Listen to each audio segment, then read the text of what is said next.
Dan dekat sini adalah tuntutan. Tuntutan yang saya perlu membayar ganti rugi. Sebanyak yang saman ni ada kepada saya adalah RM900,000.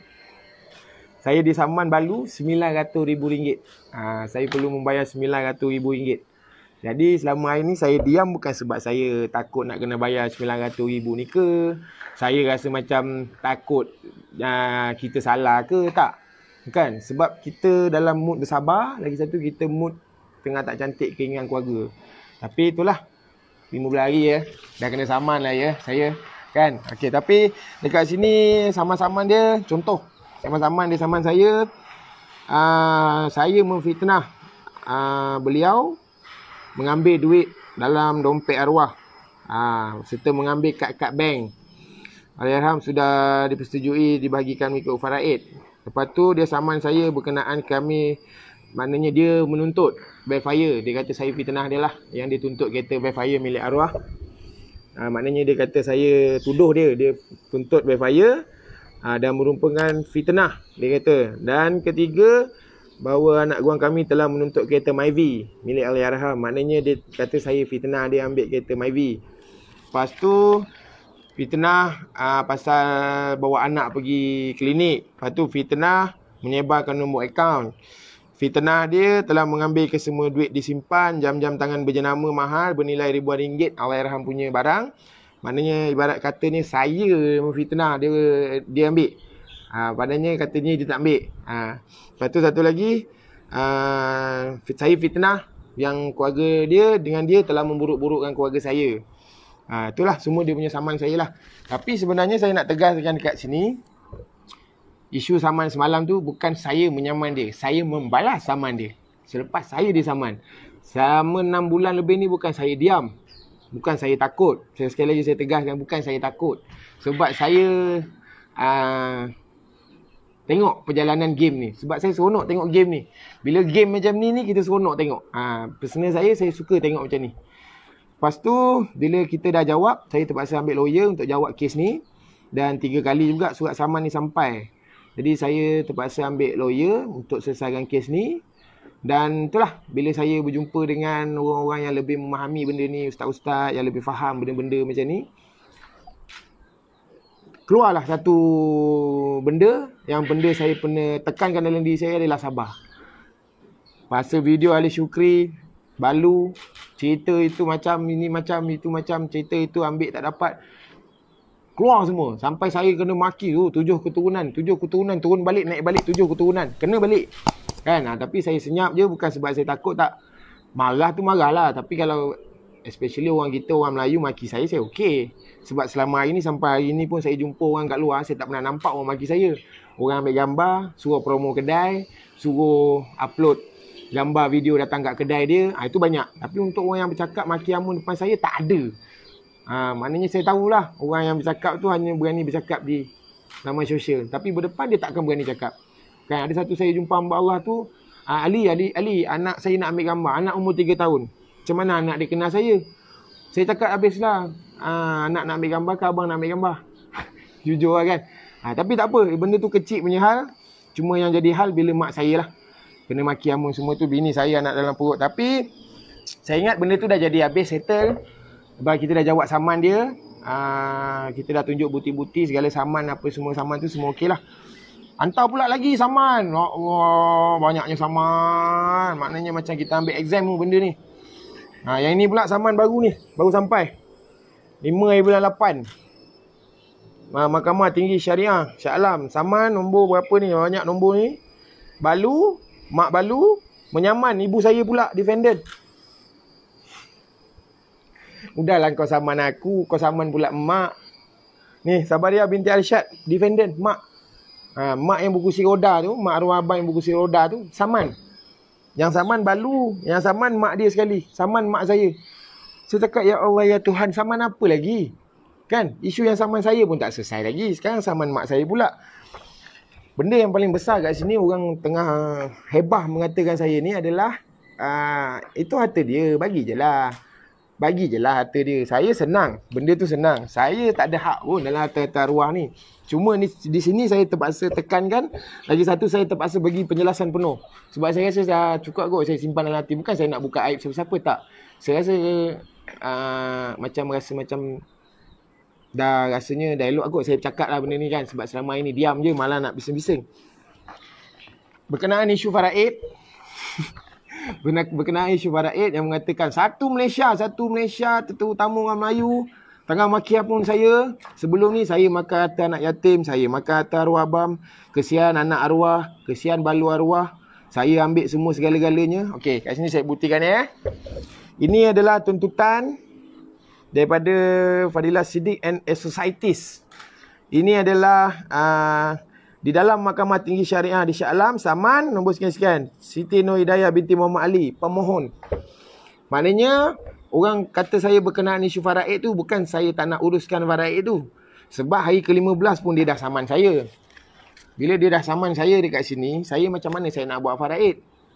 Kan? PKP pula lagi. Tapi itulah, bila tak ada kesabaran dalam diri tu, inilah jadi dia. Jadi dalam 11 hari bulan 8, Balu hantar lagi permohonan untuk faraid. Hantar daripada mahkamah ni, tuntutan faraid. Jadi maknanya isu faraid dekat sini simple je. Belum selesai lah maknanya. Maknanya saya tak ambil pun duit arwah. Saya tak ambil pun harta-harta arwah. Sebab macam mana saya nak ambil? Sebab faraid pun tak buat. Kan? Orang duk kata saya makan harta anak yatim. Saya tak peduli lah. Hantarlah situ cakap kan. Dekat sini, kalau tengok dekat Saman, Allahu Akbar. Terbang. Saman dekat sini, dia dekat sini tuntutan faraid. Okey Si mati pertama mempunyai waris-waris seramai 5 orang. 5 orang 5 orang. Maknanya tuntutan pun tak betul ni. Sebab dalam faraid 4 orang je. Macam mana boleh 5 orang kan? Maknanya 4 orang, mak saya, bapak saya, Balu, anak arwah. Kat sini pun ada tulis lah, Balu, anak arwah, mak saya, bapak saya. Dia 5 orang, mana tak logik lah. Mana mungkin tak tahu lah salah type ke typo kan, tak tahulah. Maknanya kat sini tak ada nama saya pun. Tak ada nama saya pun dekat sini. Tapi yang saya nak tekan kat sini adalah, ini adalah surat daripada Balu yang menuntut faraid. Maknanya menuntut faraid, maknanya perlu dibuat lah faraid ni kan. Sebab memang perlu buat pun. Tapi dekat sini adalah senarai harta. Okey.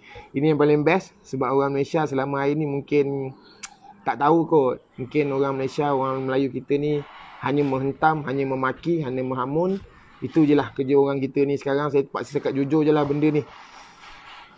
Sibuk sangat nak tahu pasal harta arwah.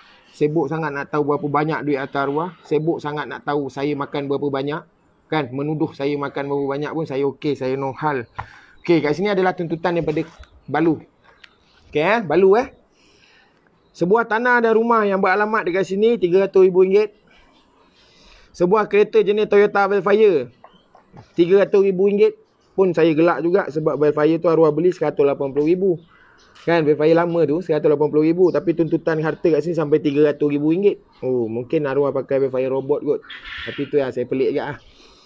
Sebuah motosikal jenis Yamaha LC. Arwah beli baru RM5,300. Macam mana boleh tuntutan RM10,000? RM10,000 tuntut Kalau orang Malaysia yang pakai LC, dia tahulah berapa harga LC. Okey. Ini yang paling kelakar lah. Selama ini orang Malaysia tak tahu berapa duit amount arwah abam. Berapa duit simpanan arwah abam. Harta yang orang cakap berjuta-juta. Tadi sebelum saya nak start interview ni pun, diorang pun saya tanya, berapa agak-agak harta arwah abam? 10 juta, 8 juta. Semua orang anggap berjuta sebab arwah abam adalah artis yang sangat terkenal. Yang menang Majalah Mega 2 kali berturut, anugerah bintang popular. Memang artis terkenal, banyak duit. Okey, di sini adalah tuntutan daripada Balu dia. Saya terpaksa jelaskan benda ni sebab benda ni dah sampai ke mahkamah kan, jadi masalah. Okey, arwah ada 2 bank. Wang tunai di dalam akaun simpanan Maybank bernilai RM56,000 sahaja. Maknanya duit arwah dalam bank ada RM56,000 sahaja. Itu Maybank. Jadi dekat sini saya jawab dakwaan yang sebelum ini orang kata arwah berjuta-juta, saya makan harta apa semua. Inilah duit arwah sebenar. Kalau orang nak Malaysia nak tahu sangat, orang kita sibuk sangat nak tahu pasal harta arwah ni, inilah RM56,000. Dan arwah ada satu bank lagi, bank wang tunai di akaun simpanan Bank Affinbank. Dia ada 2 bank. Inilah amount dia, RM28,000 sahaja. Jadi kalau Maybank dengan ni kita campurkan baru ada 70, baru ada RM84,000 sahaja. Itu duit simpanan arwah daripada akaun dia, dua-dua akaun. Inilah amount dia. Yang kata berjuta selama hari ni tu, yang orang kata saya ni nak rebut-rebut sangat berjuta-juta tu, tolonglah. Tolonglah hentikan sebab saya rasa macam korang tak tahu. Bila korang tak tahu, saya tak nak bagi tahu. Tapi benda ni dah sampai Saman menyaman kan jadi masalah. Lepas tu barang-barang peribadi si mati berupa jam, tangan mewah, kamera, telefon bimbit RM20,000. Jumlah keseluruhan anggaran RM714,000. Wow, banyaknya harta arwah kan. Sini adalah tuntutan Pak Raid dan saman kepada saya adalah RM900,000. Okey. Alhamdulillah. Bila lepas keluarnya berita tu semalam, dan semalam sebenarnya surat saman saya yang hantar kepada dia adalah hari terakhir. Balu perlu jawab kes saya, kes saman saya pada dia. Dan akhirnya dia mengaku. Daripada surat tuntutan saman saya kepada itu, akhirnya mengaku. Bila mengaku, saya sujud syukur. Sebab apa akhirnya kau mengaku? Sebab sebelum ni kita tengok dalam video dengan Ali Syukri, dia kata keluarga saya makan itu, keluarga saya ambil semua, Ali lah ambil semua, adik-beradik saya lah, kakak saya lah ambil semua. Kita tak dapat apa-apa pun. Saya keluar selai sepinggang, fikirkan anak saja. Jadi tak dapat apa-apa lah. Tak dapat apa-apa. Sebenarnya benda tu tak wujud. Benda tu tak wujud. Tapi macam mana saya nak jelaskan dulu, sebab benda orang tengah bertalu maki Amun bukan sebab saya takut, sebab saya tengah tunggu masa untuk saya cakap. Tapi Alhamdulillah semalam adalah jawapan dia kepada peguam saya.